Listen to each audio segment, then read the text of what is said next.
Sir, जिस तरह से राहुल गांधी को कोर्ट से बड़ी राहत मिली है, कैसे देख रहे हैं इसको आप? देखिए, राहुल गांधी जी को सर्वोच्च न्यायालय से बरी जो हुए हैं, आखिर न्याय की जीत हुई है, लोकतंत्र की जीत हुई है और पूरा देश इस लोकतंत्र के जीत में खुशी मना रहा है।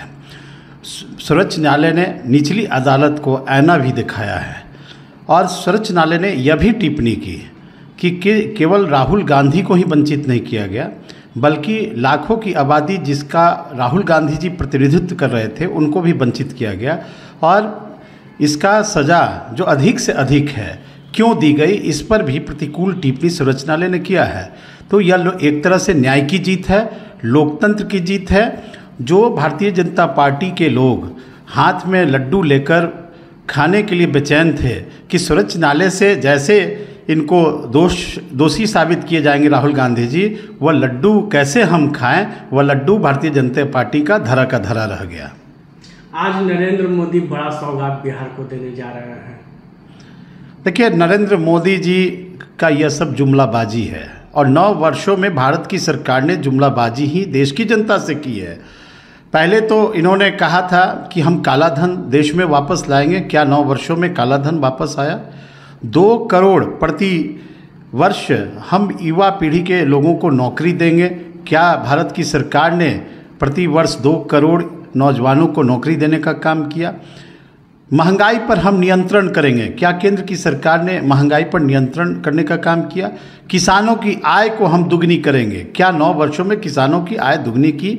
तो यह जुमलाबाजों की सरकार है और भारत की सरकार जुमलाबाजी कर रही है। जिस तरह से नए पार्लियामेंट भवन का उद्घाटन हुआ और उद्घाटन के बाद आज भी नए पार्लियामेंट भवन के दरवाजे बंद हैं क्योंकि वह पार्लियामेंट भवन का निर्माण अधूरा है, वहाँ संतरी खड़ा है, उसमें प्रवेश वर्जित है। नहीं तो नरेंद्र मोदी की पोल खुल जाएगी कि अधूरे भवन का उन्होंने उद्घाटन किया।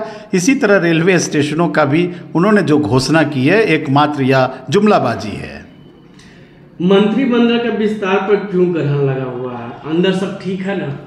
देखिए, महागठबंधन पूर्ण रूप से मजबूत है, सब कुछ ठीक ठाक है और महागठबंधन मजबूती से बिहार के विकास की दिशा में काम कर रहा है और बिहार के विकास में ही नहीं बल्कि बिहार का महागठबंधन पूरे देश में एक विपक्षीय एकता को एकजुट करने की जो धुरी बनी है, यह साबित करता है कि आदरणीय नीतीश कुमार जी के नेतृत्व में जो महागठबंधन बिहार में है उसका एक बड़ा स्वरूप अब देश के अंदर दिखाई दे रहा है। मंत्रिमंडल का विस्तार वह मुख्यमंत्री के विवेक पर है, उनका क्षेत्राधिकार है और जब ऐसा समय आएगा निश्चित रूप से मंत्रिमंडल का विस्तार होगा, उसमें कहीं दुविधा नहीं है। क्या लग रहा है कि विधानसभा का चुनाव पहले ही कर दी जाएगी क्या?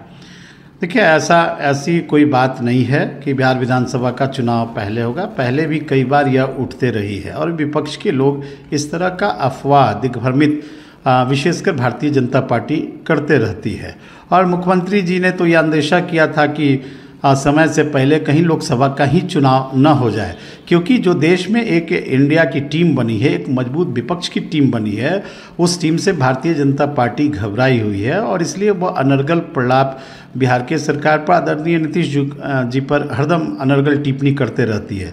तो यह भारतीय जनता पार्टी का घबराहट का परिचायक है कि बिहार के ऊपर वह हरदम इस तरह के अनर्गल टिप्पणी या इस तरह के प्रतिकूल बातें कहते रहती है। बीजेपी कह रही है कि 2024 में नीतीश कुमार को जमानत जब्त हो जाएगी। बीजेपी को हम लोगों ने 2015 में आईना दिखाया था और बीजेपी अहंकारी पार्टी है और अहंकार में भारतीय जनता पार्टी यह बोल रही है।